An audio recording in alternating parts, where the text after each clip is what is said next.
IMF کے حکم اور مالی مشکلات کی مجبوریوں کی وجہ سے عوام اور سرکاری ملازمین کے اوپر ٹیکسوں کی بھرمار کر دی گئی، ترقیاتی فنڈز میں کمی کر دی گئی۔ مگر اس تمام تر صورتحال اور مہنگائی کے تناظر میں ECC یعنی اقتصادی رابطہ کمیٹی نے خواص یعنی چند وزارتوں کے بیوروکریٹس اور ملازمین کے اوپر اور پارلیمنٹیرینز کے اوپر خزانے کے منہ کھول دیے ہیں۔ وہ کیسے؟ ایک خبر سامنے آئی ہے کہ ECC نے موجودہ مالی سال جو کہ ختم ہو گیا ہے تقریباً، اس کے لیے پارلیمنٹیرینز کے لیے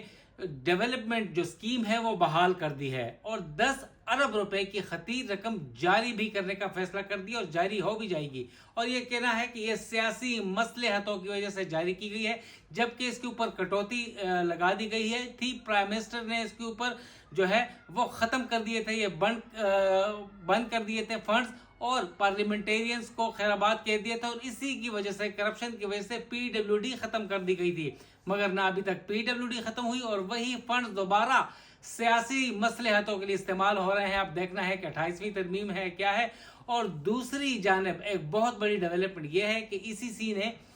چند مزید وزارتوں کو شامل کیا ہے جو کہ بجٹ میکنگ میں شامل ہوتی ہیں، اور ان کے لیے 6 ماہ کی اضافی بیسک پے یعنی اعزازیہ یا آنریریا جاری کیا جائے گا۔ اس سے پہلے 12 وزارتوں کو پہلے ہی آنریریا جاری کیا جا سکتا تھا، یعنی یہ جو وزارتیں ہیں جس میں FBR ہے، فائنانس ہے، ریونیو ہے، planning, development, national assembly, senate of Pakistan, prime minister جو آفس، پرائم منسٹر جو ہاؤس ہے، اس کے ملازمین کو بجٹ تیاری کی وجہ سے بجٹ کی آخری تقریر میں 6 ماہ کی اضافی تنخواہ دی جاتی تھی اور وزیر خزانہ اس کا اعلان کرتے تھے، مگر اب یہ فیصلہ کیا گیا ہے کہ مزید وزارتیں بھی شامل کی جائیں، یعنی اس میں کامرس ڈویژن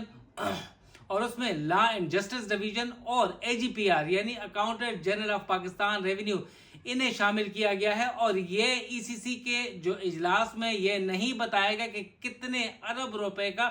اضافی خرچہ جو ہے وہ برداشت کرنا پڑے گا خزانے کو۔ اس جو صورتحال میں جب ہم بجٹ خسارے والا ہے، ڈیفیسٹ بجٹ ہے، IMF کی شرائط ہم پوری نہیں کریں، اربوں کھربوں روپے کا ٹیکس شارٹ فال ہے، اور اس تمام تر صورتحال میں چند وزارتوں کے بیوروکریٹس اور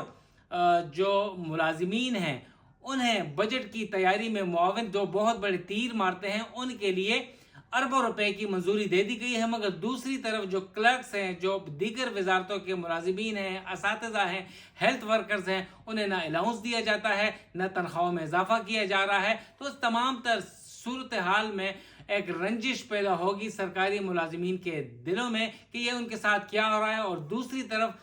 پارلیمنٹیرینز کے اوپر جو مراد اور جو نوازشات کی جا رہی ہیں اس کا تو کوئی پرسان حال ہی نہیں ہے۔